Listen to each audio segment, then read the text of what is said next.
Yeah.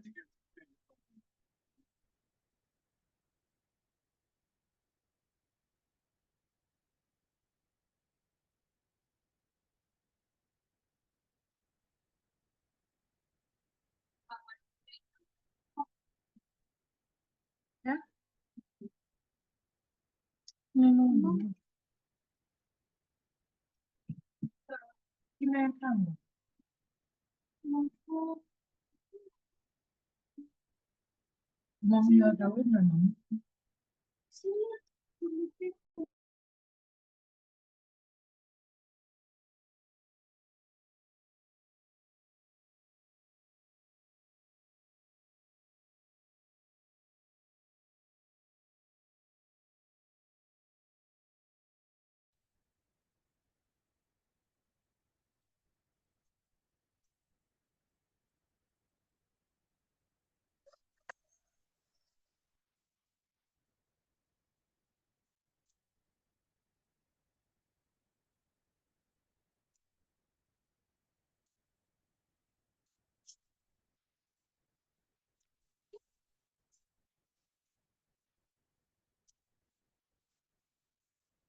Yes, good evening, colleagues. Good evening, Daktari. Good evening, Daktari. Good evening.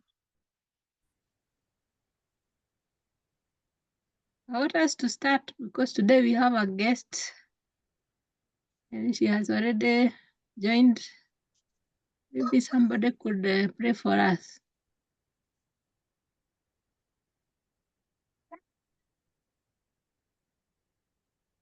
Let us have a word of prayer. Our Heavenly Father, we thank you for the care and protection that you have accorded us. Since we began the journey of TOT, you have been with us. We thank you for the knowledge that our doctors are imparting in us. And we ask you that we may be able to replicate it in a manner that is befitting to those people whom you have given us to, who are under us. Above all, as we continue with the training, may you give us wisdom and understanding. Thank you for this opportunity and privilege. We know that there are many people who have wanted to be in such a class, but they can't. As we continue to learn, let's be a good example and models to the rest. If we have gone against thy will in the course of our working, we ask you for pardon. Be with us now and forevermore. For this our prayer, believing and trusting in Jesus' name. Amen. Amen. Thank you for that prayer. I want to welcome you to our last session in this TOT training. And this session, we are going to be taken through best practices. And our facilitator is a national trainer and also a curriculum developer.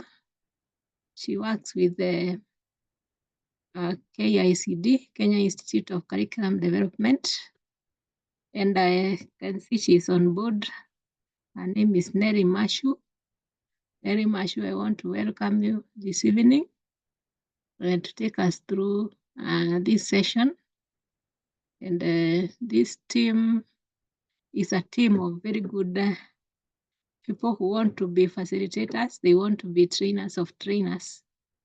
And today we are having our last session. I want you to take them through the best practices for trainers of trainers. Welcome and continue from there. Thank you. Thank you, Dr. Rebecca. And thank you, participants. A good evening to you.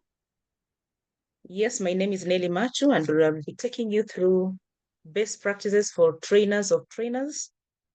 I've been well informed that you're really preparing to be trainers of trainers, and that is why it's quite important to understand then what is expected of us as we prepare for this kind of a venture. So allow me to discuss about what trainers of trainers entails.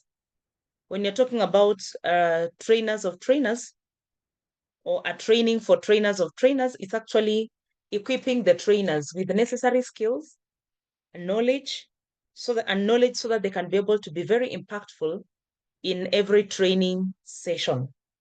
Remember, when you are a trainer of trainer, there is a lot that is expected of you as a trainer of trainer, so that at the end of the day, when you're facilitating a session, it's quite important that you meet the objectives that you have already set.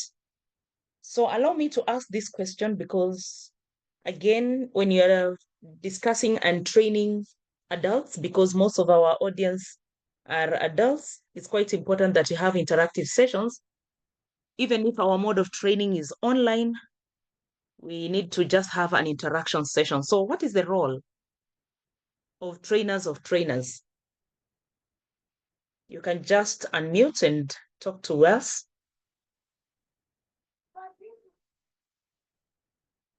What is the role of trainers of trainers?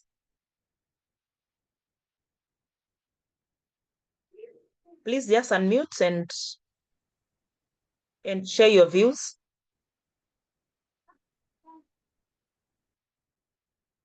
Train and teach. Yes, train and teach. Thank you, Rosaria, for that. Anyone else? What is the role of trainers of trainers? Yes, Jackton. I believe that the role of a trainer of trainers is to impart skills and knowledge to either learners or trainees. To impart skills and knowledge to either learners or trainees. Yes, that is good. And as you do that, what will be your role? Somebody else? As you do the impacting of knowledge, skills, formation of attitudes, and all that, what will be your role as a trainer of trainers?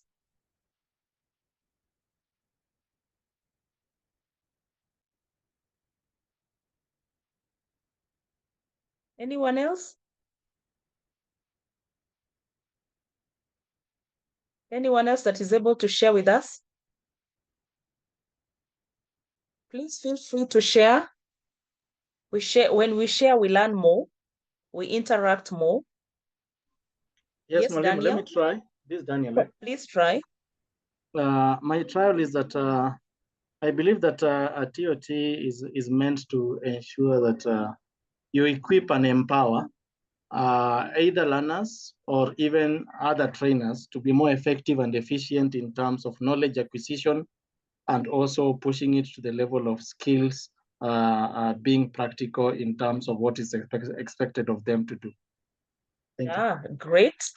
Thank you, Daniel, for that response. You can see everyone is talking about being able to equip, whether they're learners or participants, with the relevant knowledge or skills to be able to facilitate what they're able to facilitate in terms of the aspect you're trying to equip them with.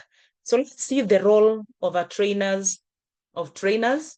One of them is equipping individuals, as Daniel and others have mentioned, with the knowledge and the necessary skills to be able to excel in their respective fields.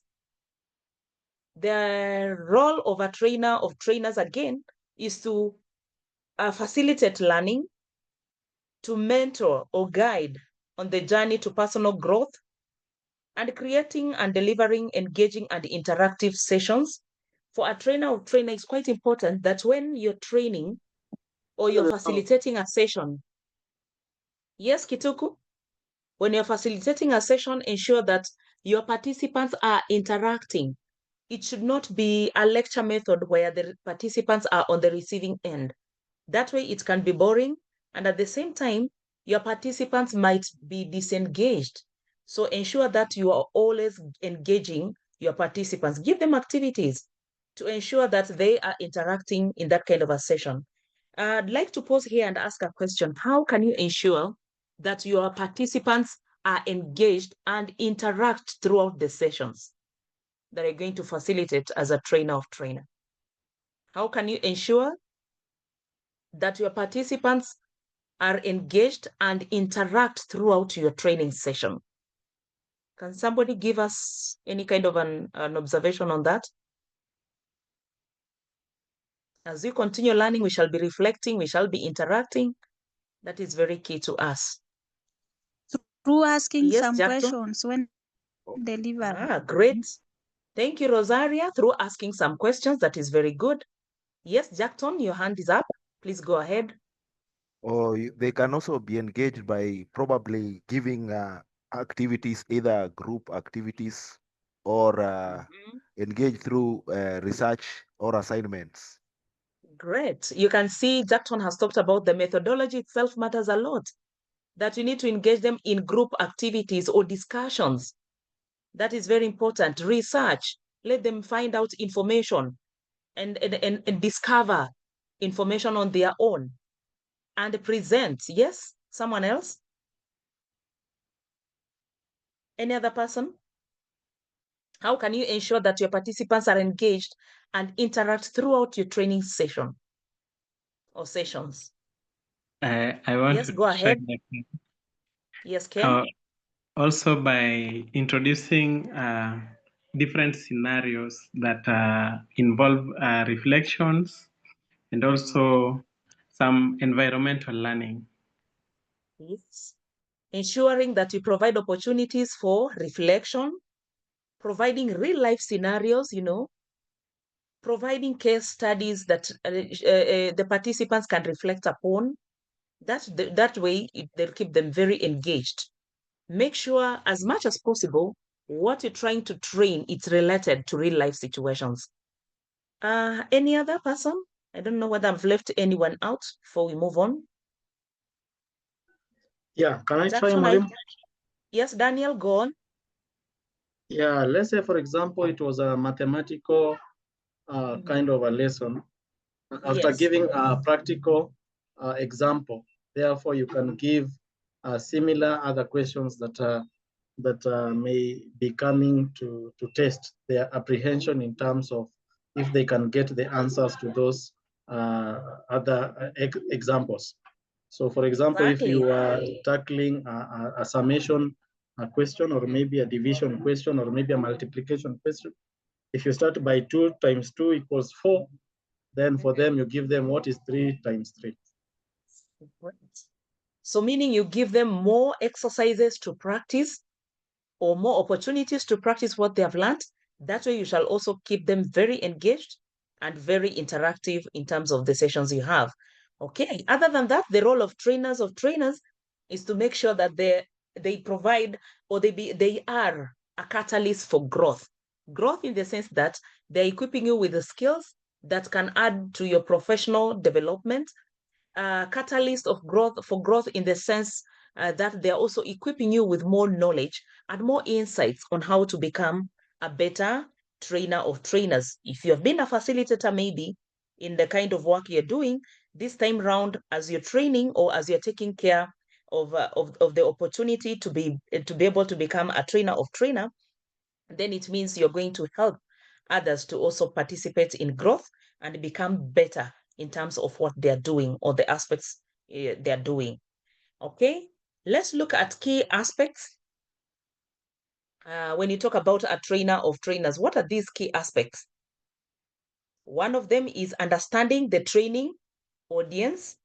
So for a trainer of trainer is very important. Understand the kind of a cohort you're training. Are they farmers? Are they accountants? Are they teachers? Are they doctors? Are they coming from a certain field? And so what is this that you need to do? What is the age of your audience? That is very critical. So that if it's about adults, when you're talking about adults, then you make sure you are hyping your kind of facilitation in terms of considering the principle of andragogy, and I'm going to talk about them here later in our discussion. So you need to know who is this in this kind of a space. Are they professionals? And if they are professionals, it will also help you in designing even your timing. Because if the adults and the people that are working, you can see even Dr. Rebecca and her session, because she knows the kind of audience she has, then the training has to be online. Apart from that, it has to be done in the evenings, because some of you are workers, are working, are employed, and so forth, and are engaged during the day. And so that is the kind of a key aspect that you need to consider. Understanding your audience is very key. And then setting clear objectives is quite important when you're training. Ensure that you set clear objectives so that you understand at the end of the session, at the end of the training, what is this that you want to achieve? So that at the end of the day, these kind of objectives are timely, they are very specific, they are measurable, and so you can make sure you are working towards achieving them. Let your participants also understand the objectives early enough so that they also know what are the expectations throughout the kind of training sessions. Another thing you need to do, it is designing engaging training sessions. And we have talked about how then do you need to make sure your participants are engaged, and we have given some kind of reflections which are very good. Then developing clear and concise training content. What does it mean by developing clear and concise training content? Can someone talk to us? What does it mean by developing clear and concise training content? Yes, as a key aspect when you're planning for training. Anyone? I can try maybe. You talk of let's say a training that is specifically addressing the trainer, the trainee needs analysis, but at the same time the efficiency of that particular delivery. Great. Addressing the specific needs of that audience or that trainee. That is very, very key. So that you are not going beyond what they expected, or trying to beat about the bush instead of going straight to the target kind of aspects that you need to train these participants. As we go on, you're going to realize one of the key principles of andragogy and adults that we train is that they come specifically for what they want. And so when you deviate a lot, then they lose interest, they feel disengaged, they feel like they're wasting time. And so at the end of the day, you lose the kind of flow. So it's quite important that you keep it on point. Encouraging active participation, I think we have already talked about that in the previous slide. And we have also talked about how then we can actively engage our participants, which was very good. Then establishing a positive learning environment. That is very important. How do you establish a positive learning environment for your participants? Can someone talk to us? How can you establish a positive learning environment for your participants? And that is a very key aspect when you are training.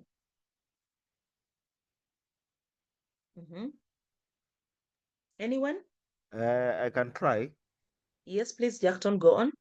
As you introduce during when you are starting your training, Yes. you can have a brief introduction whereby people introduce themselves, and through that introduction, I believe you'll be setting the pace on how to handle your participants, and setting also the rules which should be followed in that learning environment, like every answer is correct, things like that. You'll be establishing a positive learning environment.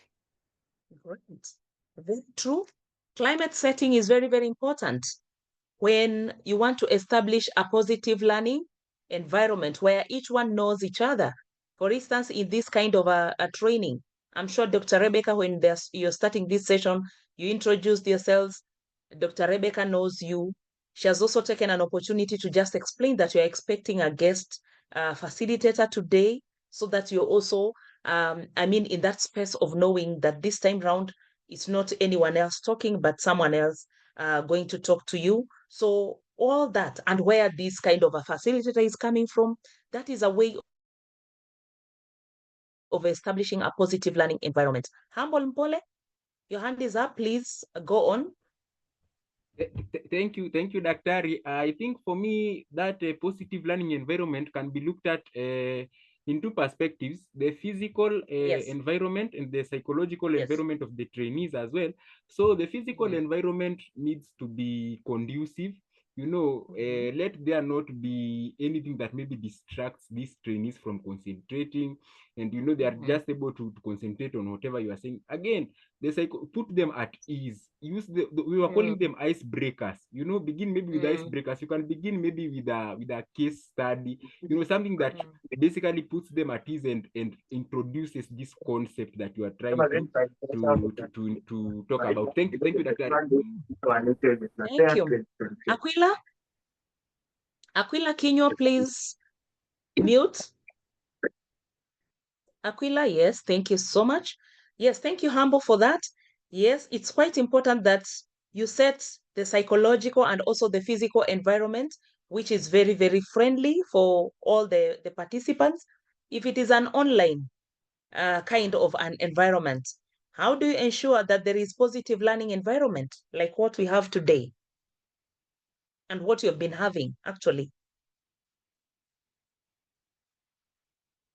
How do you ensure that you're establishing a positive learning environment? I can try, Daktari. Yes, Ken, go on. Okay, like the virtual one that we are having, you ensure that you foster inclusivity so that all learners feel included, and also they are recognized as part of the learning session. Right.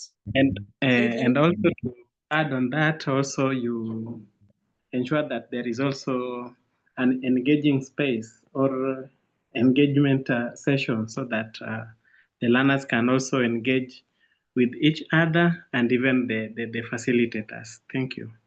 Right. Great. Ensure that you have space for engagement.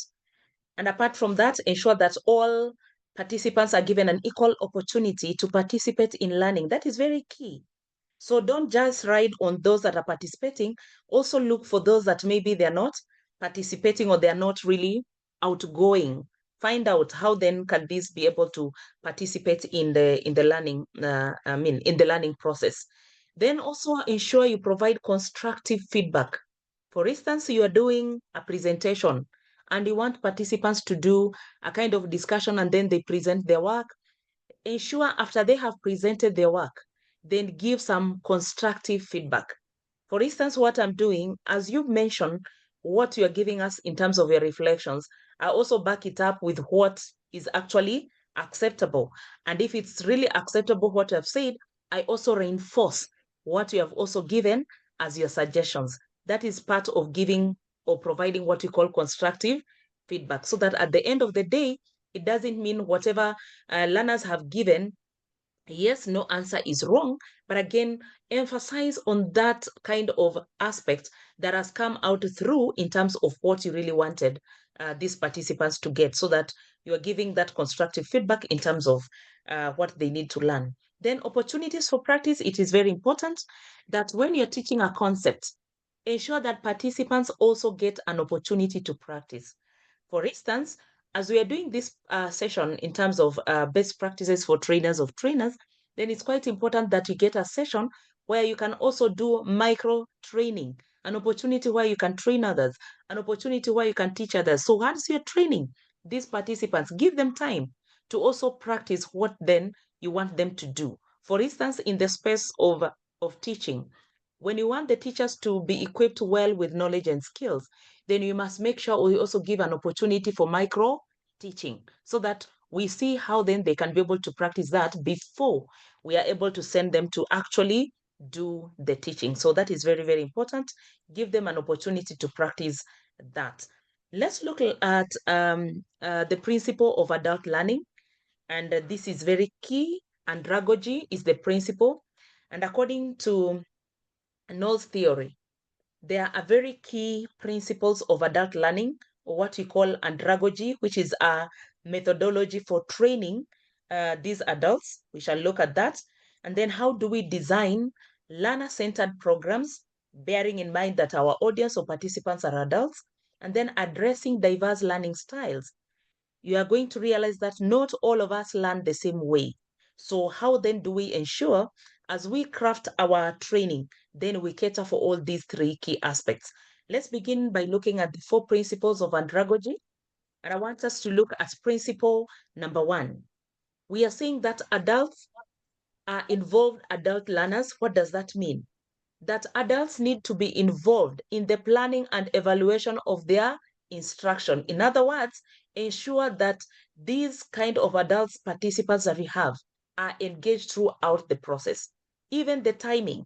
I was talking to some adults today. I also got an opportunity to have a face-to-face training where I was training trainers of trainers today. And we were talking about when you're talking about planning of a kind of a training, how then do we ensure that the participants themselves are actively involved in the planning? For instance, when we started the process of training today, at some point in the mid-morning, and you know what has happened today, there are news that broke, isn't it? And when these news that are broke, we had to give, because the people that we are training are really connected to this kind of a situation that has happened. So they asked for a moment to also reflect on what has happened. So we had to give them time to reflect on that and then plan on how we are going to end the session.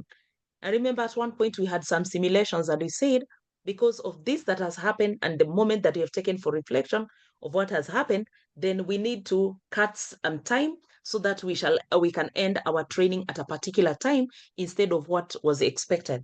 So for adults, you need to plan with them, because remember, adults are also confronted by so many situations. So plan together with them. Don't make decisions and say, I am here, we were supposed to finish by 2, and so we must go by 2. At 2, that is the time you're going to finish, and they're really static, and that is what you want. Go by what the needs of the adults are, and make sure you involve them in planning. Tell them, yeah, this is what has happened. What do you think we're going to do? Bring out solutions. And you feel that that moment, it will really work very well for them. Apart from that, adult learners' experience is quite critical. Here we are talking about, according to Knoll's theory, in this principle, we are saying that adults are not just blank slates. These are people with very rich experience. And so for them here, we just need to include and tap into their experience, but yes, providing some kind of direction, providing some kind of learning activities so that the kind of experience they have is enriched. Then apart from that, relevance and impact of the learning of the learners' lives, adults come specifically to learn what is relevant to them. Anytime you're going for training and you're training these adults, ensure and make sure this remains in your mind, that they are only interested in learning what they don't know. So if you flood them with the information that looks like it's that is familiar, that is the order of the day, that is what they know, they get bored, they get disengaged, and so they feel like it has not even impacted positively in their personal life. So that is also very key. And then problem-centered. Adults do not need content. Adults need something or a kind of information, a kind of a skill, a kind of knowledge that will just unlock their potential. That is what they need. So it is about problem-centered rather than content-centered. So when training adults, know they are specifically targeting on how you can unlock their potential, on how you can support them to become better. And that is what it is. So don't talk about a lot of content, a lot of slides, a lot of information. Just focus on what is this that is going to help them unlock their potential and let them become better in what they do. Okay, other than that, let me just go back for a moment. Let me talk about designing learner-centered programs. I remember we talked about the methodology that we need to talk about, other than understanding adults and how they learn, the 4 principles by Knowles. Other than that, designing learner-centered programs, it is about methodologies or kind of methods of training that engage the participants. Somebody talked about group discussion, question and answer. Role play is another. Those are kind of methodologies that are going to help. Case scenarios. I remember one mentioned about that. You pose a scenario and let learners or participants draw lessons from the dilemmas within the scenarios, from situations through the scenarios, from experiences through the scenarios. That way, these are learner-centered kind of programs. Engage learners, let them participate. Then apart from that, address diverse learning styles. What are these learning styles, by the way, that we have? Let me pause there a bit and engage. What are some of the diverse learning styles that we have for our participants that we need to take care of as we train? Anyone that is ready to share with us? What are these diverse learning styles?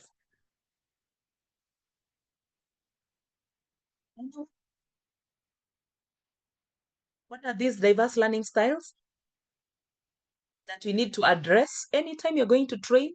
Remember, we talked about understanding your audience. This builds onto what we said previously, understanding your audience. And so if you understand your audience, then you need to address their diverse learning styles. What does that entail? Or what are these learning styles or the different learning styles we're talking about? Yes, Daniel, go on. One may include a visual learning style, whereby some learners grasp more by seeing maybe photos or maybe looking at a video and such like. That is very true. Visual learners, that is a learning style. They want to see, what is this that you're saying? What is this that you're talking about? So you might consider having charts, drawings, pictures, and all that, and even videos. So that is the kind of learner or participant we are talking about. Any other learning style? Thank you, Daniel, for that. Any other person?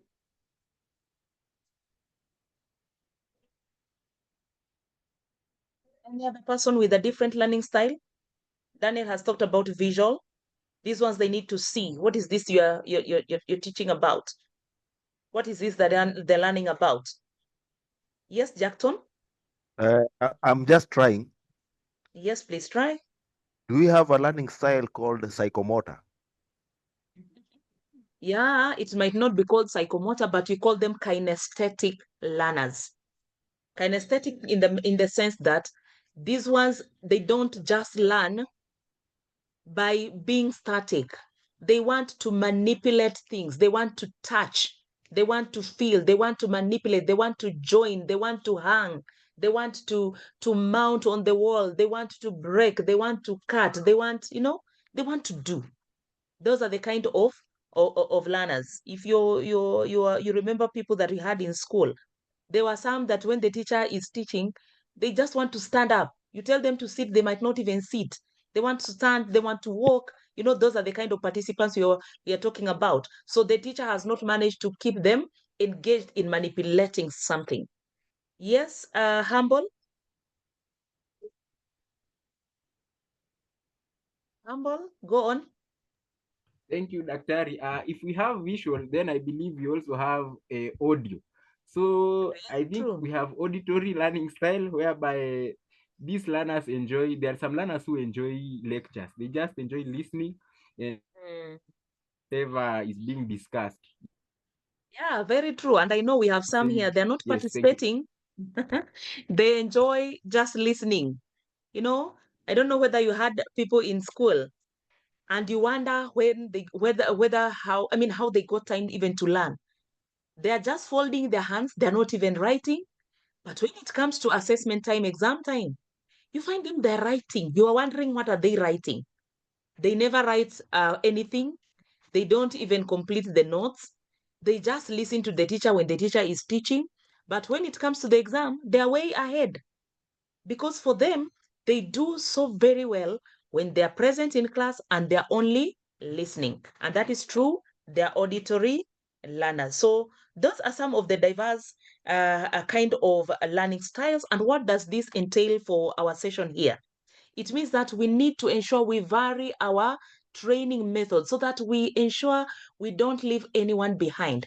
The learner that is auditory, the learner that is visual, the learner that is kinesthetic, we should not leave them behind. For those that are kinesthetic, give them something to manipulate, give something to present, tell them to research something. Those that are listeners, take them through some kind of information, let them listen kiasi for even a presentation and so forth. Those that are visual, present some kind of videos, present some kind of pictures, let them be able to see what you're teaching so that at the end of the day, all these learners are catered for. So allow me to move to another kind of method that you're talking about, the AD model of curriculum design. So that if you want to train participants, there is a model that you need to follow, or we emphasize that you need to follow as you plan for your training. And one of the models that is very key, especially when you're talking about trainers of trainers, is the AD model. A means analysis, D means designing, another D means development, I means implementation, and E means evaluation.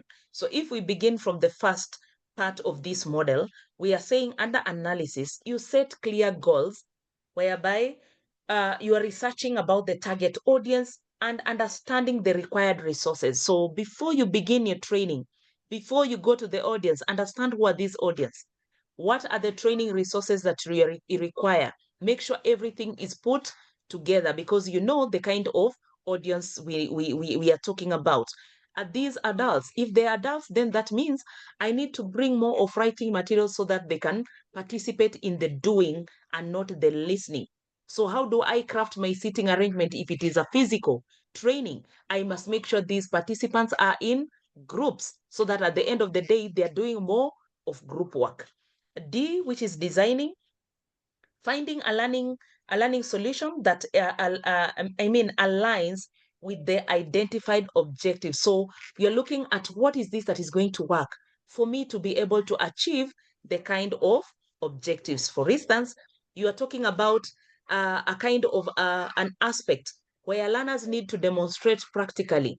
They need to work and maybe present their work. So what is this that you need to do? You make sure you provide environment where learners can be in an enclosed place. They can participate in presentations and so forth. Apart from that, there is development, creating the assets required and testing various methodologies for delivering the content. That is very important so that at the end of the day, it's about using various methodologies so that you're not just lecturing, you're not just using question and answer, but a variety so that at the end of the day, skills are developed, knowledge is acquired, and positive attitudes are formed in terms of what you want to achieve in these participants. Then implementation, the actual delivery of the learning and development of the program. This is where we are talking about the implementation part of it. How do you deliver that kind of a content? Then evaluation, evaluate how you have performed in terms of training. In most cases, when we are training, we talk about an evaluation tool. This is just a tool that will give a comprehensive reflection of what these participants think about the training, about the facilitation, about the session at large, from the objectives, from the kind of resources used, the methodologies used, the time, the planning, the interaction, the assessment, and all that. It is very key. I know sometimes you don't like feedback, but feedback is very good because once you evaluate, then you are able to say, this time, this is how I'm going to improve. Maybe I use a lot of lecture method. Then next time I'm going to use more of engagements. Maybe once we'll talk about we were not given an opportunity to do our presentation. So, next time I'm going to include presentations so that participants can be able to enhance maybe their speaking skills, maybe their self-esteem to be a bit enhanced, and so forth. So this is the kind of model that we are emphasizing on: analyzing, designing, development, implementation, and evaluation. The last bit might look very simple, but it is very key, because then it informs you of how then you need to improve on your training. Resources themselves, they can say even the resources that were given and were not enough, or maybe the language used in the resources is very high, or it's complex, and so forth. It gives you a lot of feedback to be able to improve on your training. That is very key. So let's talk about, at facilitation skills. What is this that you need for you to be a good trainer or a good facilitator? One of them is effective communication and public speaking. What does it entail to be a good or an effective communicator and a public speaker? Can we engage here? Yes, please go on. Mary? Yes, Mary, go on. What does it mean to be an effective communicator or an effective public speaker as a trainer of trainers? Oh, you are not raising, you're not unmuting to talk. Someone else? You should be clear and audible in terms of communication. Very good. Thank you, Mary. Yeah, one should be very clear and audible in terms of communication. Anything else that you need to demonstrate that you're an effective communicator and a public speaker? Let me also try. Yes, please go on. Okay. I was saying that when you are presenting and it is a physical class, you also need to be presentable, because you may be presenting something and maybe somebody is looking at, probably the tie is not aligned at the center, or you have untucked, or your hair is shaggy. So instead of listening to what you are presenting, somebody is concentrating on other things. You also need to be very, very presentable as a trainer of trainers. Somebody made a joke that you have really taken your good lunch, maybe it's ugali and some veggies, and then the way veggies can stick to your teeth. Then when you're teaching, the learners are laughing, and they're really excited, and you think maybe it's your lesson, that it's the way you're teaching that they're really interested in. Kume, it is the kind of sukuma or the vegetable that has remained on your teeth. And so they're concentrating on what is looking at, is on your teeth, and not what you're presenting. So at the end of the day, you lose it. So let's check on that. Any other thing on effective communication? Can I try? Maybe I can say effective communication occurs when you pass an information and you receive feedback, and you realize that the feedback is within what you are passing. Very true. You receive feedback, and the feedback is within what you also want to hear. That is very true, and that is good. Another one, under effective communication, it's when you are able to. Okay, yes, Ken, go on. Sorry. Okay, sorry. I would also like to add the aspect of active listening. Yes, That yes. The effective communicators should practice active listening to others, or rather to the audience, showing respect and also even understanding. Thank you. Great. One should be an active listener. You are not the only one who is the master of knowledge, and I'd like to emphasize on that.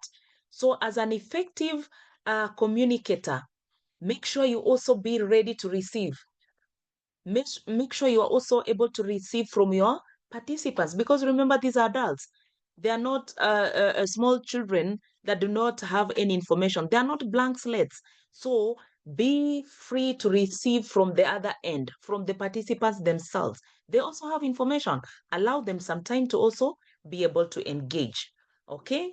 Apart from that, managing group dynamics and learner engagement, that is another. Remember, we talked about diverse kind of learning styles. So it's good to be able to manage group dynamics. Sometimes we are talking about participants who maybe are coming from diverse backgrounds.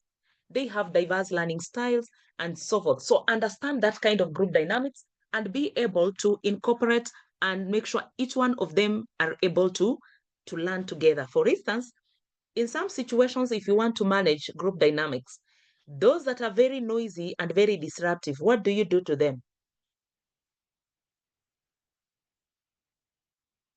Do you throw them out of your session? What do you do to them? And these ones we don't miss, especially where we have diverse groups and these are our participants in terms of learning. What do you do to such people? They're very noisy, jumpy. They're here and there, you know, all that. What do you do to them? So that you're able to manage group dynamics. Can somebody talk to us? How do you manage group dynamics?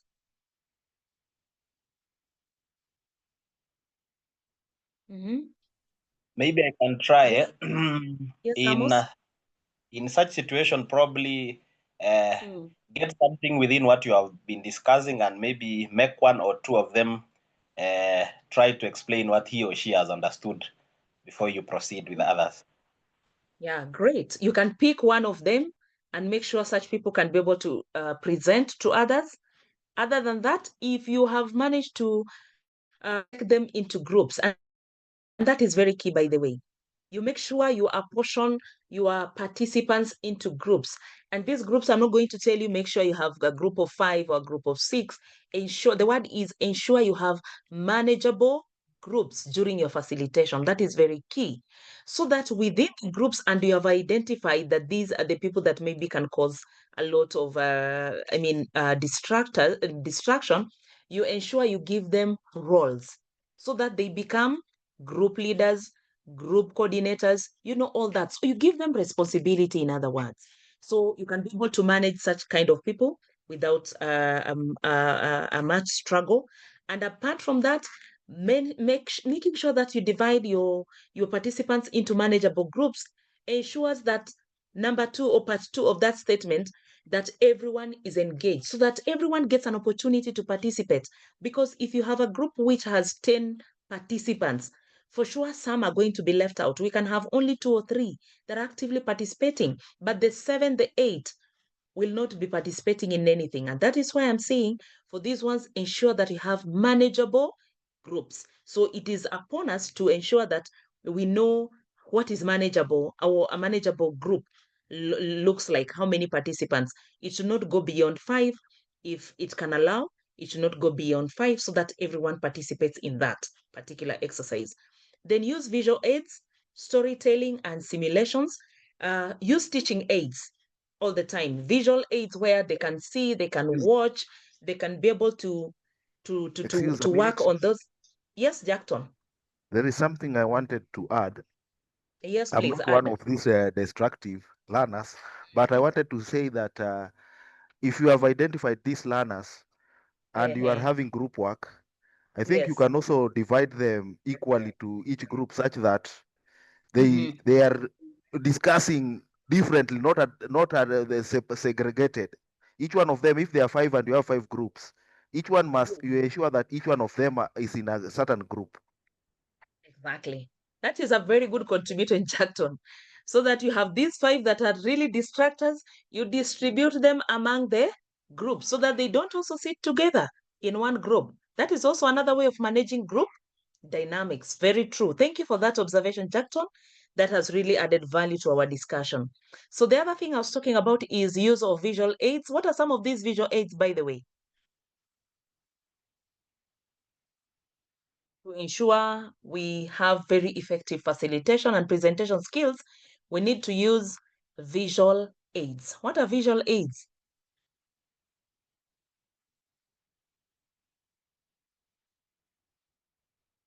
Yes, please go on.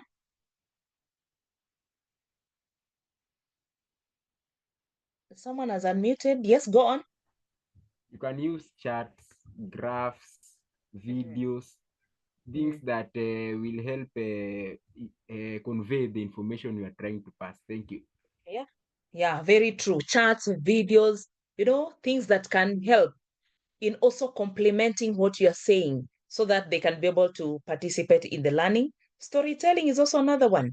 You can use storytelling where participants can tell stories. You can also tell stories and let participants draw learning or lessons from the stories.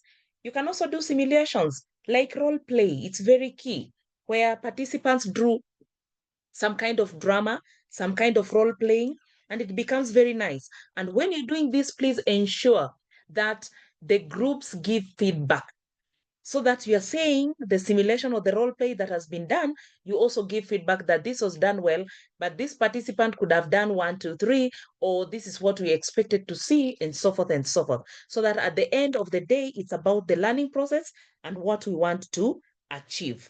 It's very important, okay? Let's look at how you can manage group dynamics better. How do we encourage divergent thinking in groups? How do we ensure that we can encourage divergent thinking in groups? Remember, all along, we have mentioned and discussed a lot about group dynamics and what then we need to do to ensure that our participants are engaged throughout the sessions, throughout our lessons. What are we going to do? First of all, foster an environment of psychological safety. Remember, there are people that would like to even give some personal kind of experiences. How do we ensure them of their confidentiality? How do we ensure them that this is a safe space for them to even talk about their personal experiences? Because they're dealing with adults and they can talk about not just giving what I'll call generic case studies or generic kind of examples. Some can even volunteer to talk about their own personal experiences and how they managed to overcome some kind of situations, or how they tackled some kind of situations, or how they got messed up in some of the situations. So foster an environment where each one feels that they're safe psychologically, and so they can share freely, they can participate freely without judgment, without being condemned, and so forth. That is very key, because there are those that would like to actually share their personal experiences. Give them space for that, and they should not feel like they're judged, condemned, and so forth. Then encourage brainstorming and idea generation is quite important. For instance, at the time you're starting the session, and even within the session, encourage a time to brainstorm, reflect, and continue with idea generation from each participant. Like I've said, the adults, and according to Noel's theory that you've talked about, adults have a lot of experiences. So continue with the process of brainstorming and allowing them to generate ideas. There is this number 3, assign a devil's advocate role. This one, when you're talking about, a devil's advocate role, ensure that you give an opportunity even to those that challenge. There are people that just want to challenge everything. They don't even give a critique, they criticize everything. That is a devil's advocate. So allow them space for such kind of a people. They'd like to challenge, they'd like to criticize, and so forth. Give them space, but as you give them space, draw some kind of learning from what they are saying. And apart from that, try to focus on what is this positive that is coming out from the criticism they're giving. And apart from reinforcing what you can pick out from that, try to ensure that you are also making them to understand what is this that you're focusing on at every moment, so that they don't challenge you and then you're like, now they've challenged me, so I am defeated, so it is done, so we cannot go on. It should not be like that. If you have been challenged, they have given a kind of a criticism that doesn't augur well with what you're doing, ensure that you are picking what is this positive and then trying to see how then you can help them to be able to understand what is this that you're trying to do. And you cannot miss these people, especially in any kind of a gathering, in any kind of a meeting. So just allow them to be, but at the same time try to contain what they want to say, so that you're not again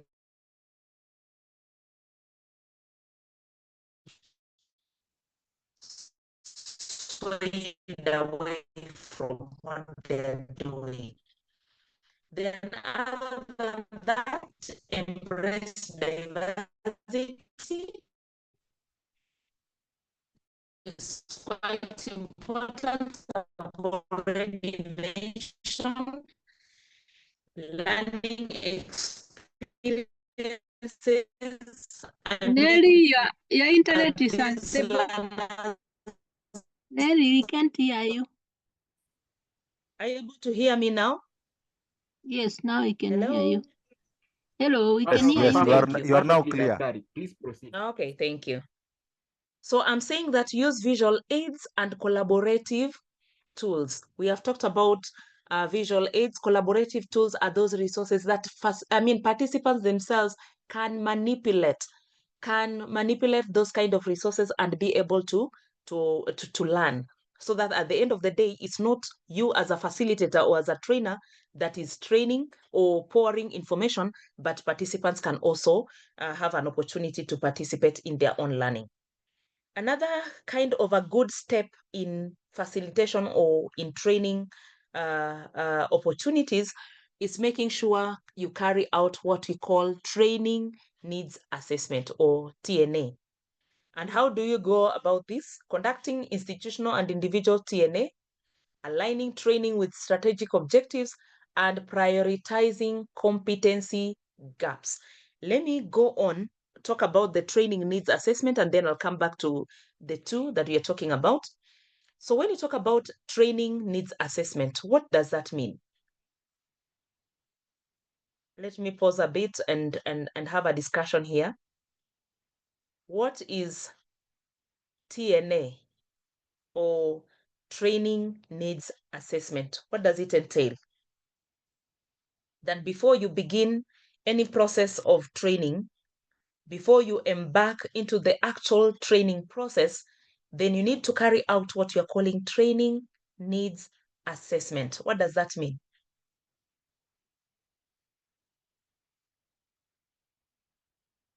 Yes, someone?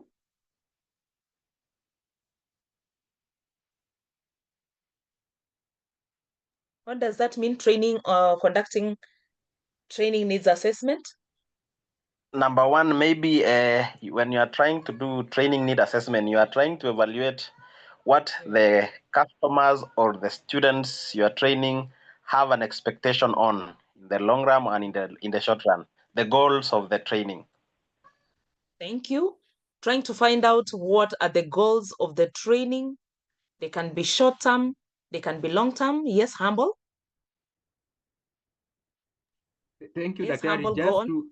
Thank you. Just to echo what Amos has said, I think it is the process of identifying the gaps between the ideal skill set of an individual and their current skill set. Of course, they can be an individual, a group, the particular trainees, and then you identify the gaps between the ideal skill set that they should have and the actual skill set that they now have, so as to address that gap through training. You now want to impart them with these skills now to help them perform optimally. Thank you, Dr. Great. Thank you for that. We are trying to find a gap in terms of the skills they have, and what is this ideal that we expect them to have, so that at the end of the day, your training then is contextualized towards filling the gap. That is very nice and well said.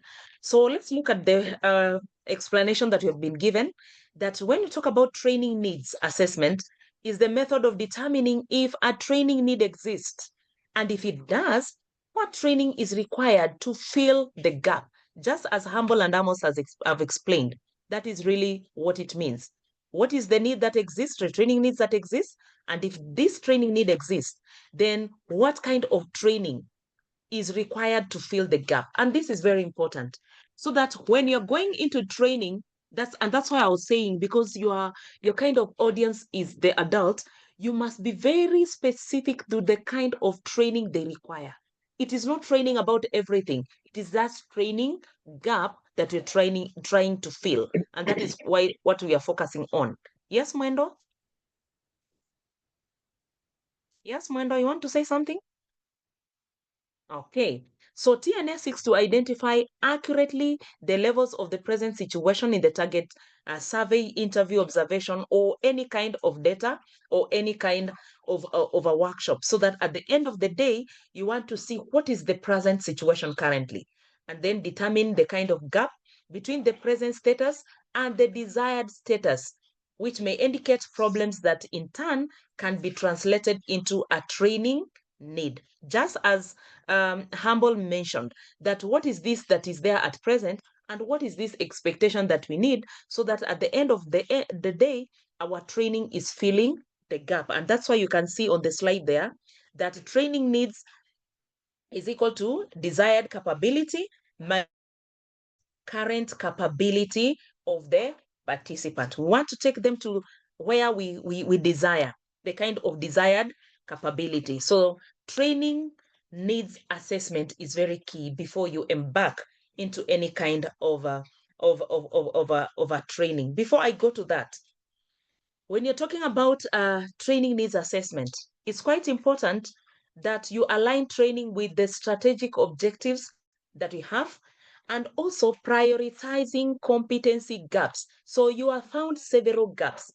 You also need to sit down and say, yes, the desired kind of skills or training is this. But again, in terms of priority, there are so many, maybe there are 10 of them. What are you going to do with all those gaps? Maybe the period of training that you have is very minimal.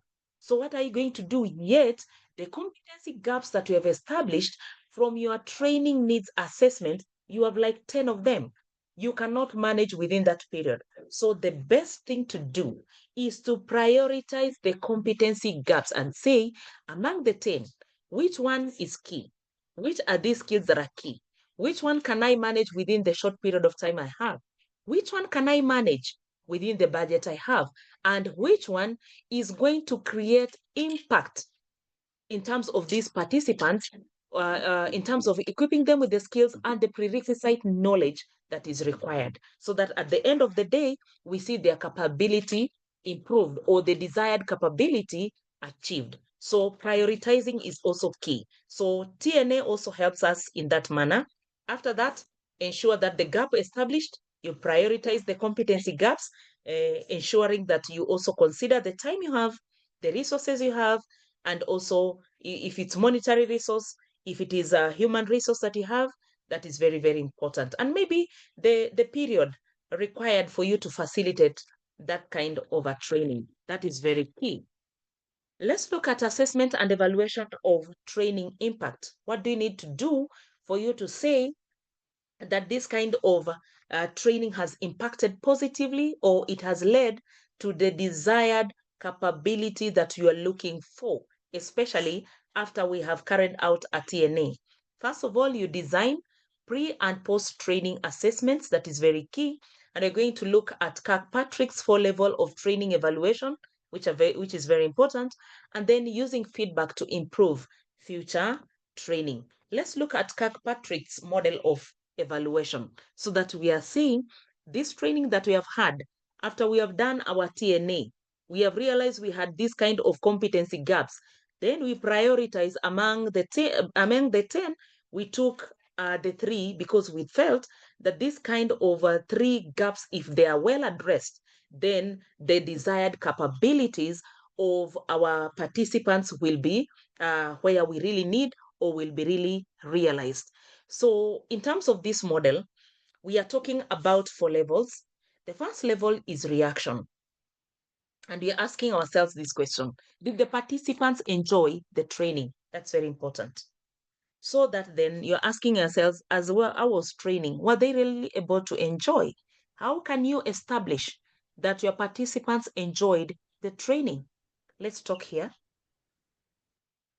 How do you establish that your participants enjoyed the training? This is reaction level, according to Patrick's model. Yes, please go on. Probably if you want to know that they enjoyed, they may be willing for an extension of probably the program you are training. The time is over, but they still want to know. That means that they are actually enjoying. But if the time you are starting and you see they are maybe murmurings and all that, they are not interested, they are not concentrating, probably they are not enjoying what you are teaching. Right. Very true. If your participants are concentrating and they're still engaged even when the session is over, that means they're enjoying the training. So that is very important. According to Kirkpatrick's model of evaluation, reaction is very key. So what does that entail for a trainer or trainers? You also need to check, I sometimes call it temperature check. Try to find out whether these participants are also on course. Are they enjoying? Use the facial expressions. Observe how they are reacting.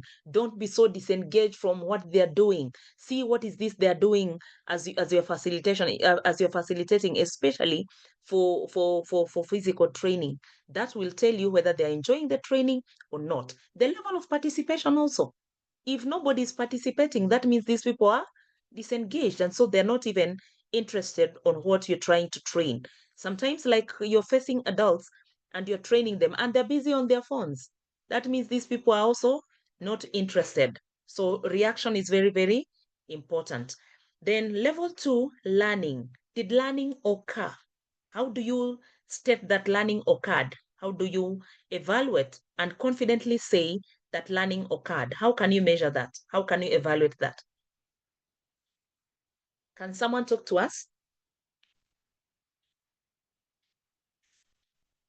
How can you establish whether learning occurred? That is level 2 according to Kirkpatrick's model of evaluation over training. I can try. Maybe at the end of the discussion, you can have a random questions you ask randomly to the learners, and then you will see their response. From there, you will know whether they learned something or they didn't. Very good. Thank you, Amos. One of the ways is at the end of the session, you ask questions, but maybe we might not need to wait until the end. Even as we are doing the facilitation and you're training, you can also be pausing a moment and also asking questions, asking participants to also give their views. So then you can be able to establish whether learning occurred. You can give quizzes, and quizzes sometimes can be given online. There are several kind of tools that we can do or use online. You can have, for instance, the Kahoot, the Mentimeter, and so forth. Let's see whether learning occurred and do that. Or short quizzes here and there. Let's see whether learning occurred. Then at level 3 is behavior. Did training change behavior? From our TNA that we mentioned about, we said there are competency gaps that we have talked about, and we want to achieve the desired capabilities of these participants. So from there, how can we be able to say that training or the training that we did with the 3 areas of focus that we identified have changed the behavior of these participants? How can we be able to evaluate that? Can someone provide us with a reflection on that? How can we say that the training really changed the behavior of these participants?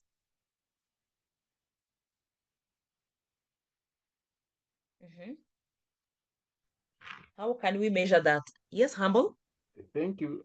I think this one can be linked to outcome evaluation, whereby maybe you come back after 3 months and look and assess whether these people are still able to implement or to do what you taught them. If maybe you had taken them through a training on, say, Microsoft Word, are they still able to do things through Microsoft Word? Can they generate a table? That can they put equations in there still?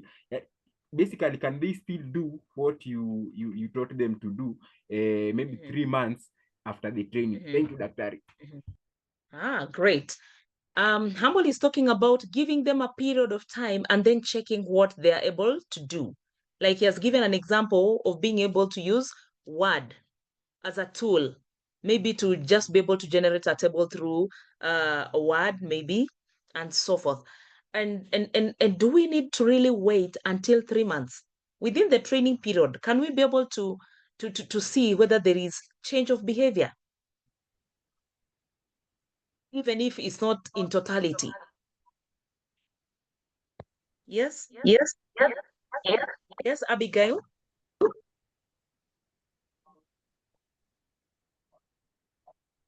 Yes, Abigail, go on.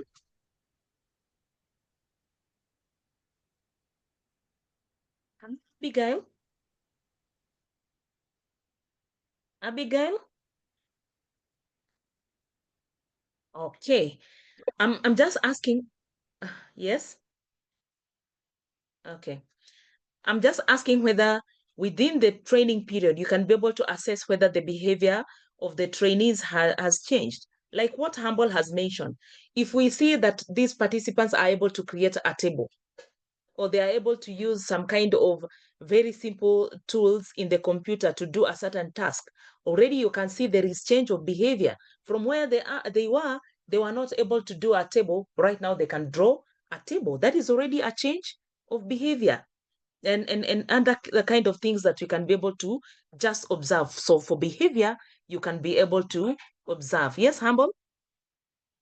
Thank you, Daktari. I think one important aspect that I left out was the qualitative aspect of training.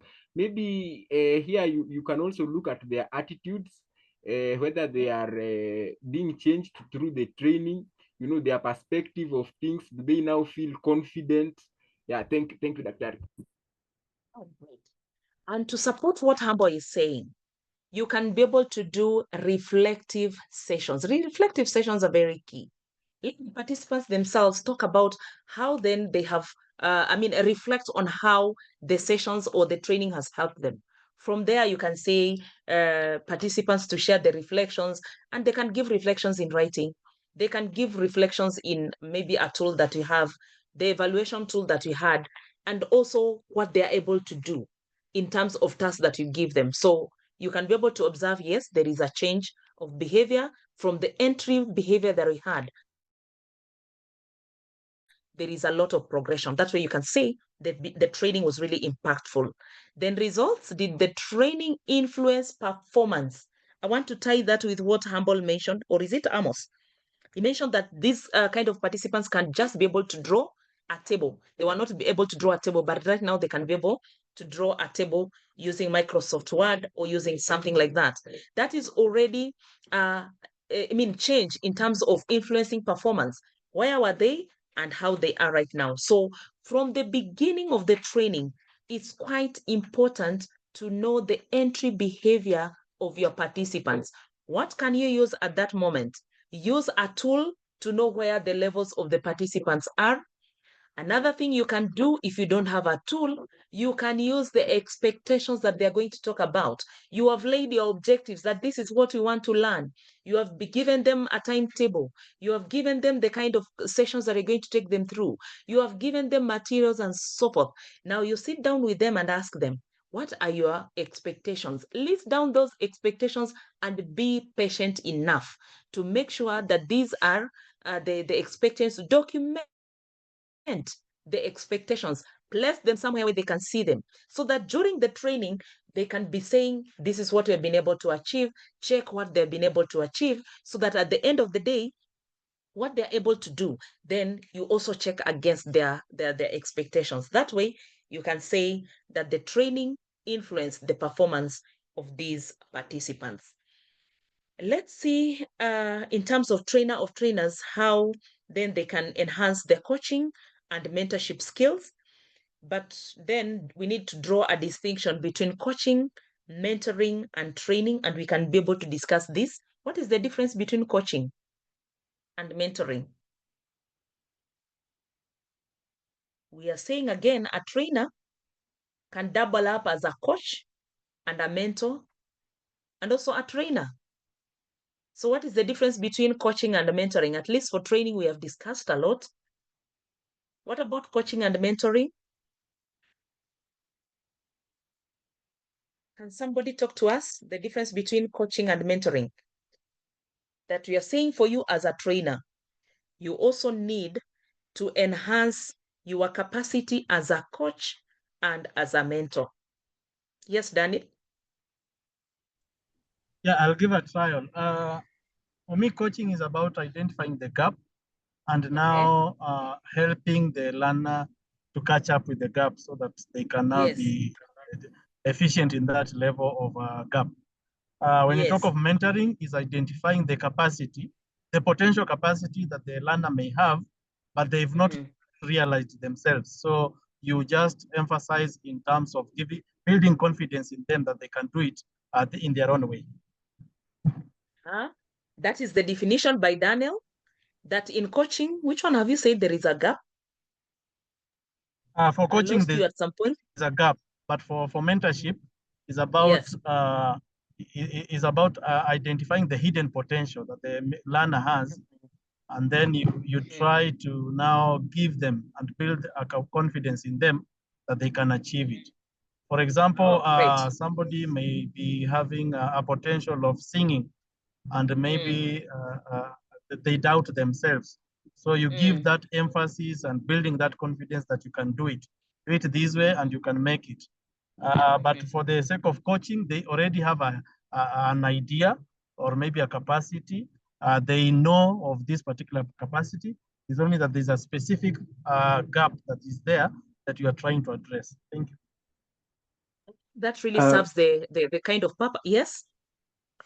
Okay, thank you, Dr. I would also, just in the same line, but definition, I will do it in terms of focus. Yes. Coaching primarily focuses on performance and skills, while mentoring or mentorship rather is a bit more personal and professional sort of.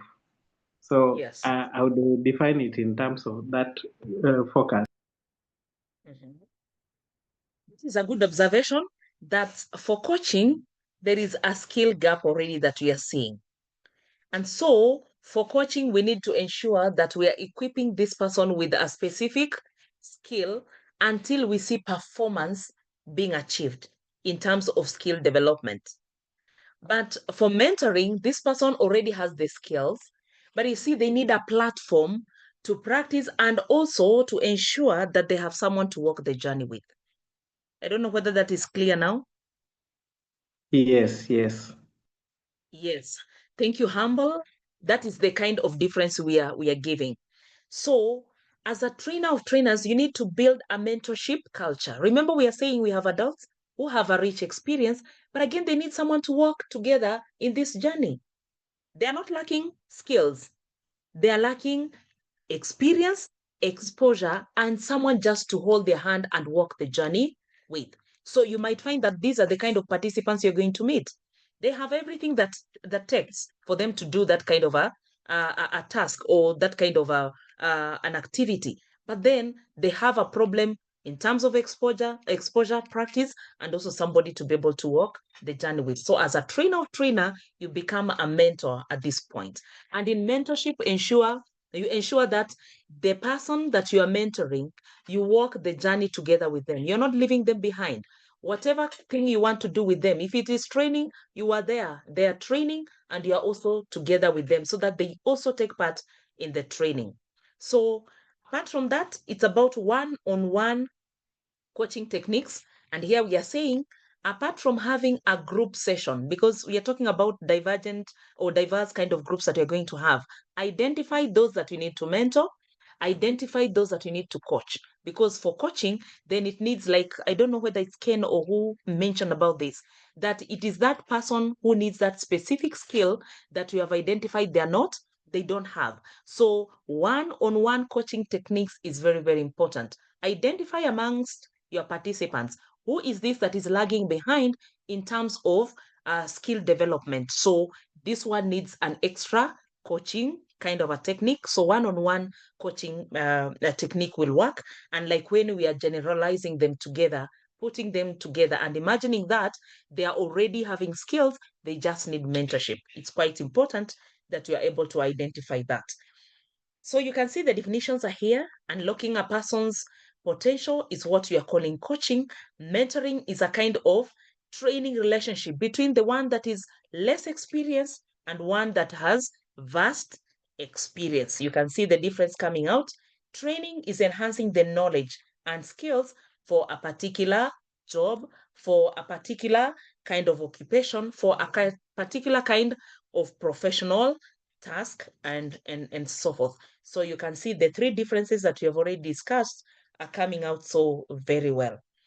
So other than that, let's do monitoring and evaluation in terms of training delivery. Number one, we need to take care of internal training audits and compliance. use of checklists and observation tools as you're doing that, because at the end of the day, as we talked about evaluation, how you can check how the training has gone on and so forth, there are various tools that you can use. For instance, a checklist can work very well. An observation tool can also work very well. But for observation tool, it is about you as the trainer. But and also for a checklist. But a tool that is interactive can be very good, especially if it is filled by the participants themselves. So several tools can be used, a checklist, an observation list, tool, and apart from that, several others. But again, benchmarking against the national and international standards, what we call the ISO 2001, sorry, there is a typo there. That is very, very important so that you understand what are these kind of performance indicators have been achieved in a training are very, very key. Let me move on to leadership in terms of training. How do you ensure that you are leading and your leadership is at par with the training that you're doing? Leading training departments strategically is one key. Change management and continuous improvement and building and leading high-performing training teams is very key. In terms of leadership, let me just mention, because I know these are very construct kind of information that we need to understand. When you're talking about leadership in terms of training, we are saying that ensure that you're very strategic enough when it comes to providing leadership in training. And I remember when we were discussing, we said giving tasks is very important, but this one should also be done democratically, where participants themselves can take a charge in terms who is there then that is going to lead them. But as a trainer of trainers and you're leading a team, ensure that you're also doing it strategically, identifying participants who can take part in leadership and so forth. And then change management and continuous improvement, ensure that at all times you are focusing on how then you can improve on your training, you can improve on your leadership and all these other tactics. One of the kind of strategies we said, it's about evaluation every time. Every time you have done a session, evaluate what has gone on, evaluate what is going on, get feedback. That is very important. Then building and leading high-performing training teams. That is also one key aspect that you need to have and understand as a trainer and a trainer of trainers, that ensure that at the end of the day, these kind of people that you are leading, they are able to perform in the kind of a task or the kind of skills that you have tried to sensitize them in. Let me look at that kind of a bit that we have discussed in terms of this model. You look at high-performing teams, as I was mentioning from the previous slide, that you're talking about teams that have mutual trust. And what does mutual trust, by the way, entail? What does mutual trust entail? For high-performing teams or training teams, mutual trust is one key indicator. What does that entail? Mwalimu, maybe mutual trust could, in my perspective, mean that the teams are free with each other in terms of each one of them becoming, communicating and also giving their ideas. So it builds that conducive environment for each one of them to pour into each other. Very true. So that there is that receiver, there is that giver who is the facilitator, and each of them, they have that mutual trust. And so there is a kind of a conducive space of learning. Very true. Good communication. It's one of the an indicator of a high-performing team, a training team. What does that mean? Good communication. Yes. Good communication. We want to unpack that. What is good in terms of good communication? I'll give it a trial. Yes, please. Okay, good communication.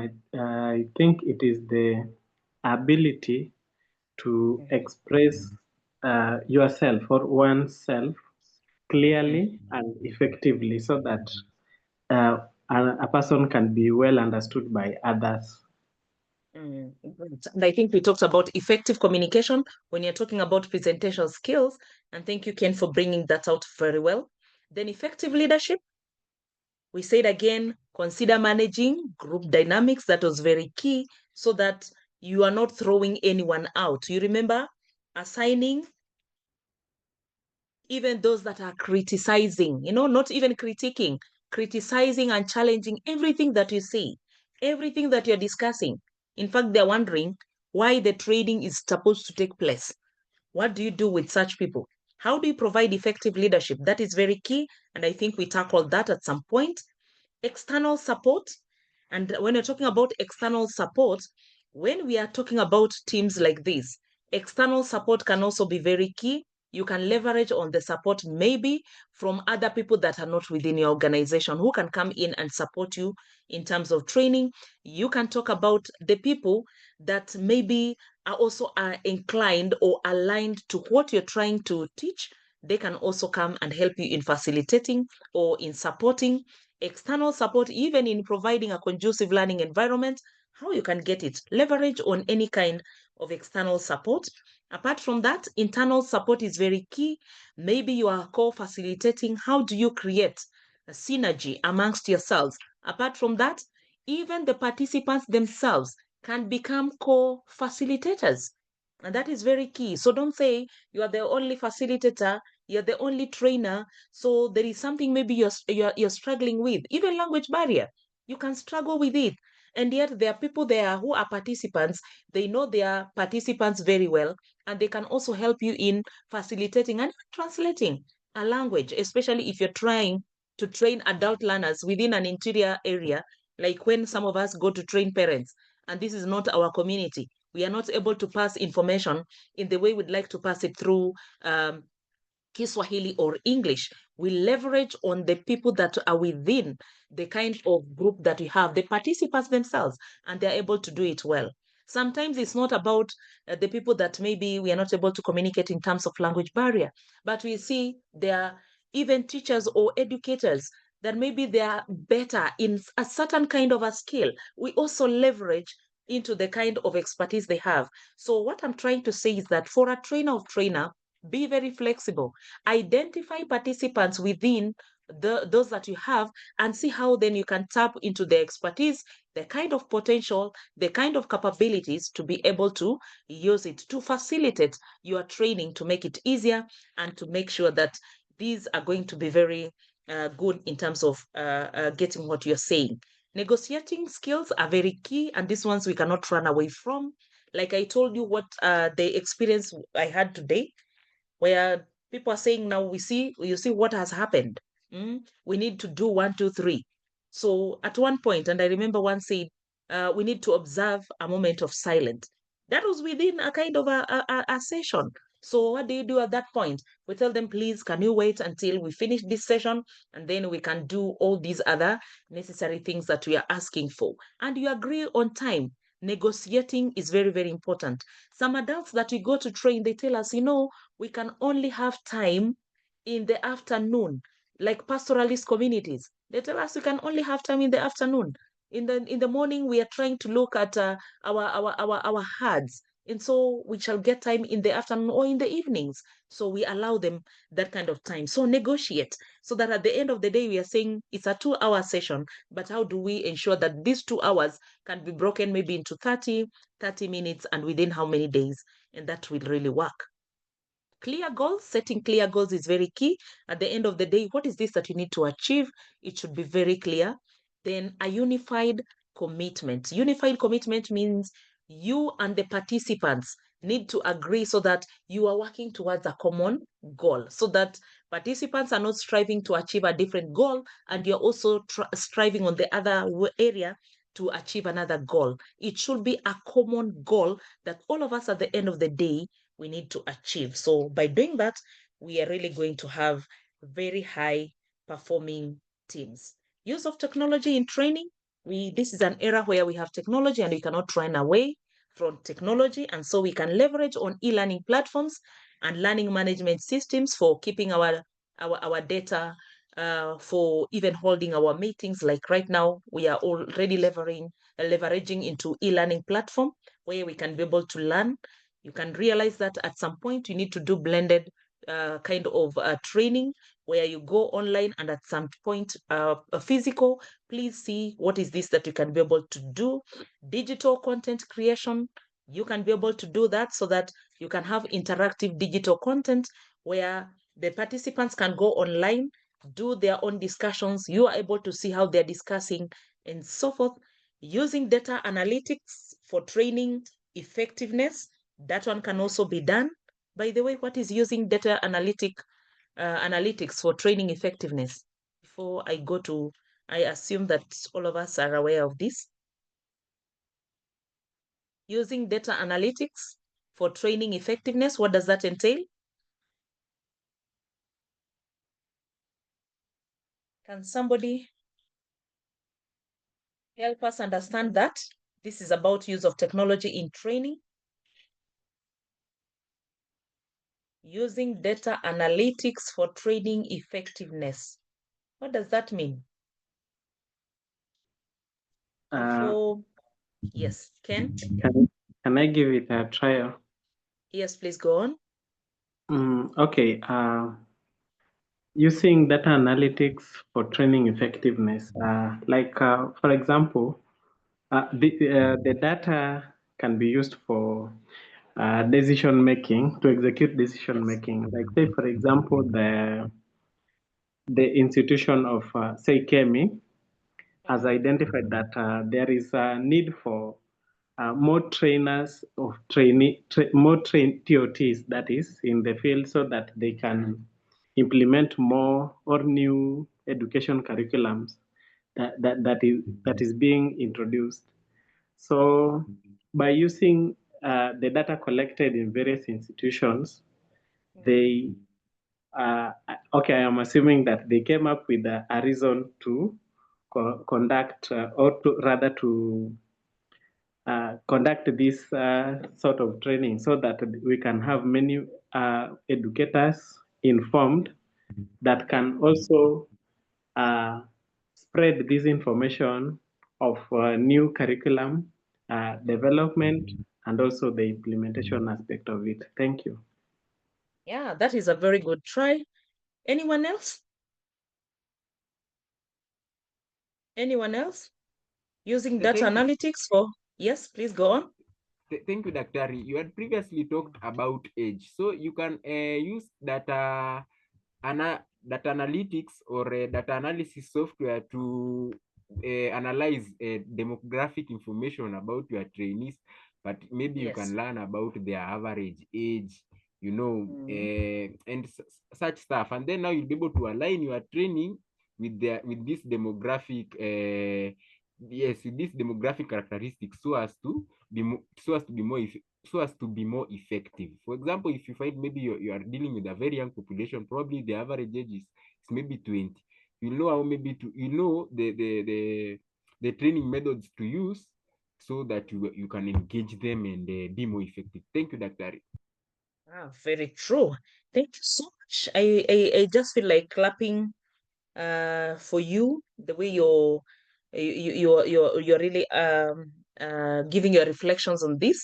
That is very good work. That is done. Is it Daniel or Humble and Ken and the rest for the participation? Using data analytics for training effectiveness is actually, you can be able to analyze demographics. You can be able to analyze the competency gaps. If you remember, when you're talking about the TNA, it's quite important. You can use data analytics to be able to put these competency gaps and see which are these of priority in terms of the impact that you want to achieve.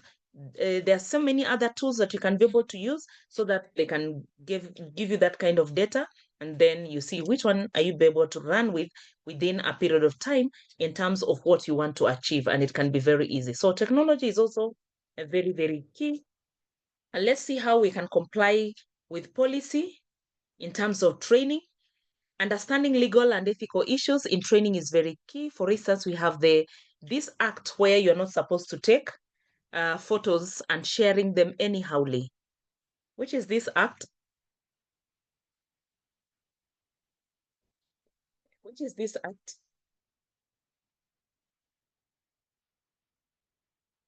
Hello? Which is this act? We're not supposed to take photos and share them anyhowly without the consent of the, yes. The intellectual act, intellectual property act. Is it intellectual property act? Let's say, for example, Yes. the training topic that you're training on maybe consists of an item that was developed by another person. Yes. So in that regard, maybe quoting the person in your could be okay. Like you have seen here, for example, you've talked about the Kirkpatrick. Yes. Yes. Correct. Thank you for that. Yes, ensuring Excuse that me? you acknowledge. Yes, Boniface? Yes? I think it is the Data Protection Act. Yes, the Data Protection Act. And Yes. even this other act that he has talked about. The Data Protection Act is very key, and this is the one I was talking about in terms of taking photos of participants and making sure that they consent to that. That is very important.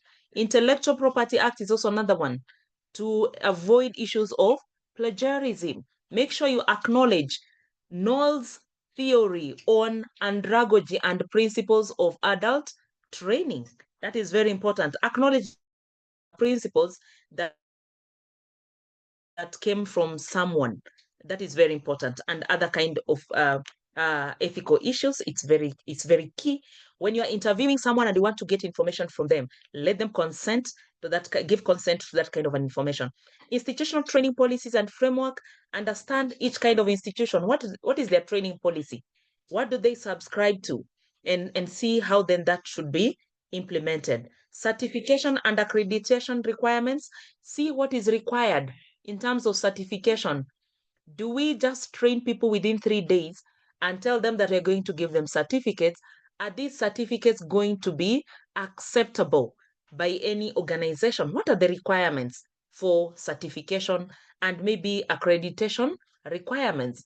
If we are not going to give certification, can we give letters of appreciation where it is applicable? Those are the kind of questions that we need to ask ourselves. For instance, in the space of education, and I'm talking about a teacher, for them to get a certificate that will help them, then it has to be a certain kind of a period, not just a 1 day kind of sensitization and they get a certificate that can be recognized. It is not possible for that kind of a profession. So just make sure you know what is this that's required, so that when you are promising the participants of certification, you know exactly what you're saying, so that at later stage you not say, I think certification is not possible at this time.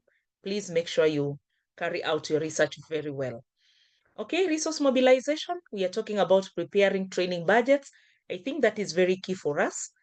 Proposal writing and fundraising for capacity building. That is key. How do you generate a very good proposal? Proposal writing is very key because, again, you have realized after you have found out that these are the training gaps that are there, this is what we need to do. This is the period of time. Generate proposals. These proposals which are going to also help you in fundraising for that capacity building moment. See who are these partners that you're going to also approach so that they can help you in fundraising and so forth. Then ensure that at the end of the day, there is cost benefit analysis of training programs, or what we call return on investment. If you remember the kind of training needs assessment I said, at the end of the day, it is this impact we want to create, so that you're not doing a training and at the end of the day, there is no impact. It was about ticking a box. It was about just training for the sake of training. That doesn't help. It's about what is this that you're going to benefit out of it. And that is why the TNA, and I'm still emphasizing on it, it is very, very important. The cost benefits analysis is here, which is a process of comparing the projected costs and benefits of a decision to determine its feasibility, so that at the end of the day, we are saying that we have managed to get an impact on what we really wanted. that we have realized the kind of desired capability of our participants in the knowledge and skills that we desired, so that as we compare the cost and benefits, we can say, yes, it was worth the energy, it was worth the cost, it was worth the period, it was worth the resource mobilization. That is very, very important. So the status quo, of course, benefit analysis, that is first bit you need to do. Then identify the cost of the whole training process, identify the benefits, what will be the impact that will be created by this process, assign a monetary value to your cost, so that when you're saying it's resources, what is the cost needed for each resource or for the resources? If it is stationary, what is the kind of amount needed? If it is for facilitators reimbursement, what is this needed? Transport, what is this that is needed? Then compare cost and the benefit that you're going to see, so that at the end of the day, you're saying it was worth going that kind of a direction. Okay, building conducive or inclusive environments. Gender sensitivity is very key. Provide opportunities for both male and female participants to participate in the training. Then handling trainees with disabilities or special needs, that is very key. Provide a kind of an opportunity where trainees with disabilities are also appreciated and become part and parcel of that kind of an activity. If you identify that there is one who has special needs in terms of maybe it's their vision, bring them closer maybe to where you are putting your visual aids, your drawings, your writings, and so forth. Promoting psychological safety and well-being. This one we mentioned earlier, and we emphasize on it so very well. But then you can see how we can foster a safe and inclusive learning environment by embracing diversity, promoting inclusivity, providing support, cultivating respect and empathy, so that nobody is ashamed of saying what they want to say, and respecting divergent opinions amongst ourselves. Let's create that kind of an opportunity. Collaborating with families and communities is very key. Remember, whatever training we're going to do is not in isolation. So it's good that we also embrace that kind of engagement and collaboration. So I don't want to ask this, that what are the key trainers skills? Allow me to just run through them. The people skills, how to deal with dynamics among groups, communication skills, we have talked about it, presentation skills, facilitation skills, assessment skills, we have talked about them, problem solving skills. You have gone to a place, the gadgets are not able to work, your projector is not working, electricity is not there, there is no backup. What do you do? Improvisation is very key. You can decide now this time round, let's use the written materials we have for us to be able to learn, and that is still okay. Be very creative and be a problem solver. Do not say we are not going to learn because there is no electricity. Stay current and updated. What is the current information, so that you are at par with what is happening? Then reflect on your practice. How have you presented? How have you facilitated? How have you talked to the participants? How have you set the climate, and so forth? A parting shot, the TOT requires passion, dedication, and genuine commitment to empowering others to reach their full potential. At the end of the day, passion and dedication is very key, and what we call a genuine commitment is very key, so that you are not distracted or swayed away from your cause, especially when you meet any kind of challenge. So that is what I'm going to leave you with. Allow me to stop this at this moment in the interest of time. Thank you so much for being very good participators in this session. Over to you, Dr. Rebecca. Okay, thank you very much, Neri, for the wonderful presentation. I'm sure the participants have benefited, and I would like us to appreciate the facilitator using the chat box. Let's react in the chat box. And also, I want to request one participant to give a vote of thanks. As I said, Neri is a guest from Kenya Institute of Curriculum Studies, and she has taken us through very well. Who is going to volunteer to give a Yes, vote of thanks? Mwalimu, yes, Daktari. I really want to appreciate both of you. Let me first begin with our resident trainer. Daktari Rebecca, you've been very committed, you've been really supportive, and I think to this end, it was a brilliant and a wise decision to bring in Nelly, who has equally done a good job. In fact, I'm leaving out of here feeling more empowered because of you two. And I really value that effort, that passion, that dedication, that commitment that both of you have displayed through this session. I really am impressed and I really appreciate. Thank you on behalf of the class as well, not necessarily as the class rep, but as a participant as well. You've really helped us a lot. Thank you so much. Thank you so much. Be blessed.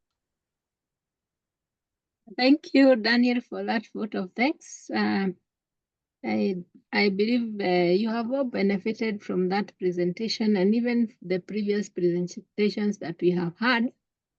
And now that we have come to the end of the TOT training, we ensure that we have done the assignments and also the assessment, that is the final synthesis.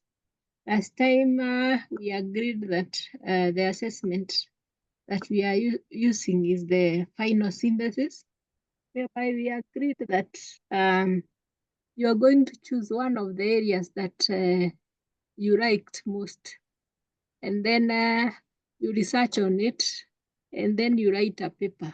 You write a final synthesis paper, and therefore this paper you will research and maybe get information from the internet, get information from books, and then you write about it, and you are writing about one of the sessions that was trained on.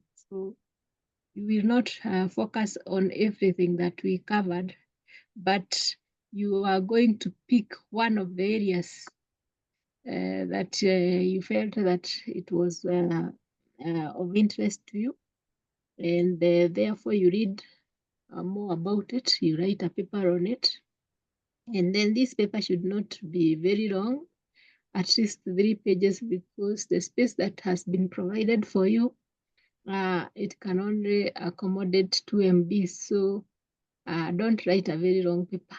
And then because you will use other people's materials, ensure that you give a reference. Whatever material that you will use, ensure that you indicate the reference. And then again, after you have done that assignment, ensure that you upload in the virtual campus. And also, at the end of each session, there is an assignment, I believe a reflection. You're supposed to reflect about every session that you did. So it is important that you reflect, and during reflection, you just say what you learned, what you are still wondering about that area, and maybe what you applied in your daily, for example, activity about the area that you are taught. So you ask yourself what you learned, what you are still wondering about, and maybe your take home. You reflect. After each and every session, you are supposed to do a reflection. So ensure that you complete that. But the main assessment is the final synthesis. Ensure that you finish, you complete, submit. Then pay fees. Oh.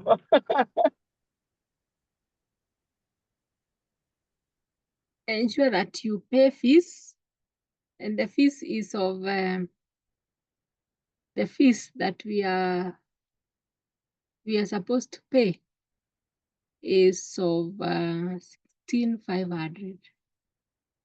You're supposed to pay fees of 16,500. So ensure that you have completed paying. You pay that fees. So after you have submitted your assignment, and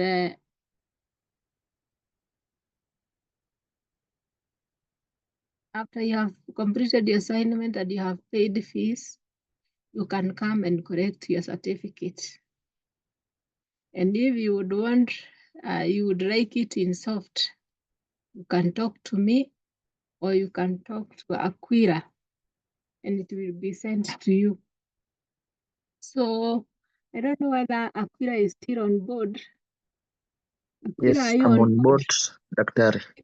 You could say hi, and if there's anything that I've forgotten, you could raise it. Okay, good evening. So I wanted to echo on the assignments. We should complete them. However, the e-learning platform is undergoing maintenance. So either from tomorrow or by Friday, the e-learning will be up. So from there, and the 1K is inclusive, the total fee of 16,500 as I've seen a question there. So thank you. Yes. Thank you, Doctor. Over to you. Okay, there is a question. Yes, okay. There is a question. Is the 1K paid inclusive in the total fees? Yes. Yes, it's inclusive. Yes, it is inclusive. Maybe in addition to what Aquila has said, also there is an evaluation. There is an evaluation that we always do after the TOT course. And therefore, since you have completed, it is important that you evaluate the course. I believe the evaluation has been embedded in the virtual campus. Ensure they're you embedded. fill it. Yes, because we value feedback, because it helps us to improve on our training. It helps us to improve on our training. So ensure that you evaluate the training. And you are a great team. We have enjoyed training you, coordinating you. And also, I believe our IT person has enjoyed. And we have liked your engagement. You are a team that is ready to make contribution. You made the sessions lively and interactive. And I wish you all the best in your next engagements. And we would like you to also enroll in other courses. We have several courses. And when you get to our website, you will see the courses, other courses that you can do with us. And they are very beneficial. So I believe you have gained the skills in facilitation, and you are going to be better trainers of trainers. So I look forward to another engagement. I want to request one of you to pray for us, and in case maybe Daktari, before we close. Yes. In the portal, it is written 15,800 plus the 1,000 registration, which is now 16,800, and you are saying 16,500. Aquila, clarify that. Aquila. Let me check on that, and then I'll get back to you on the WhatsApp group. Kindly. Okay. Yes. Because the fee is supposed to be 15,500 and 1,000 registration, making a total of 16,500. That will be clarified. Thank you for that. And anybody with another comment or a question?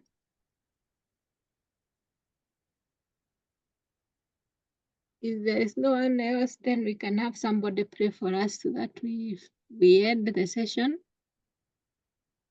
And we hope to meet again in another engagement. And those who might be interested in joining us as trainers, we have some courses that maybe now that you will have this qualification of being trainers of trainers. You can express interest if you would like to be training with us. Thank you. Who will pray for us? Let me do it. Yes, do it. Tunaomba. Baba yetu uliye juu, tunakushukuru kwa wema wako. Tulipoanza safari hii, umekuwa pamoja nasi, umekuwa mwongozo wetu. Safari imekuwa mrefu. Bwana, tunakushukuru kwa sababu kila kilicho na mwanzo haikosi kuwa na mwisho. Umetulinda, umekuwa pamoja nasi, umekuwa pamoja na walimu wetu, na zaidi umetuwezesha kufika umbali huu ambapo sasa tumetamatisha masomo yetu. Tunaomba ya kwamba yale ambayo tumeweza kujifunza uweze kutusaidia ili tuweze kuyatekeleza, na zaidi pia tunaomba walimu wetu uzidi kuwapa maarifa zaidi ili wazidi kufunza na wengine, pamoja na hata nasi pia tupe maarifa ili tuweze kuwa manufaa kwa jamii kwa ujumla. Tunapoenda kufumukana wakati huu, tunaomba mwongozo wako kwa kila mmoja wetu, kuwa pamoja na kila mtu, pamoja na wale ambao labda wako hospitalini wanaoomboleza. Kwa jumla, Bwana, kuwa pamoja nasi, ni katika jina la Kristo tuomba na hata kuamini. Amen. Amen. Thank you, Jackson. Amen. Welcome. Have a good evening. You too. Good, daktari. Good, daktari.